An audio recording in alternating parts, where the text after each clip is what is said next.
أعوذ بالله من الشيطان الرجيم. بسم الله الرحمن الرحيم. اللهم صل على سيدنا ومولانا محمد صاحب التاج والمعراج والبراق والعلم، دافع البلاء والوباء والقحط والمرض والألم. اسمه مكتوب مرفوع مشفوع منقوش في اللوح والقلم، سيد العرب والعجم.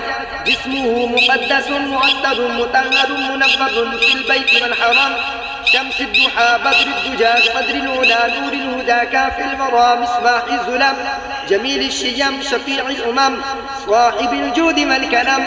والله واصله وجبريل خادمه والبراق مركبه والمعراج سفره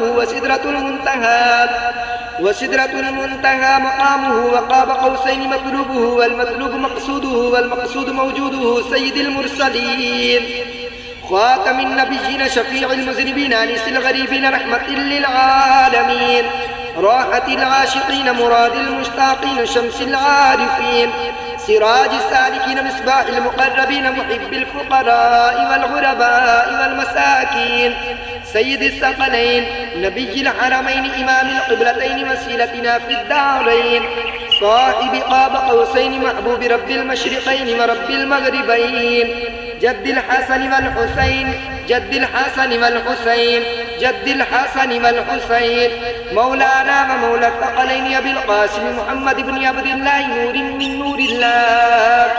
يا أيها المشتاقون بنور جماله بلغ الأولى بكماله، كشف الدجى بجماله حسن جميع خصاله، صلوا عليه وآله وأصحابه وسلموا تسليما كثيرا كثيرا كثيرا. آمنت بالله صدق الله العظيم.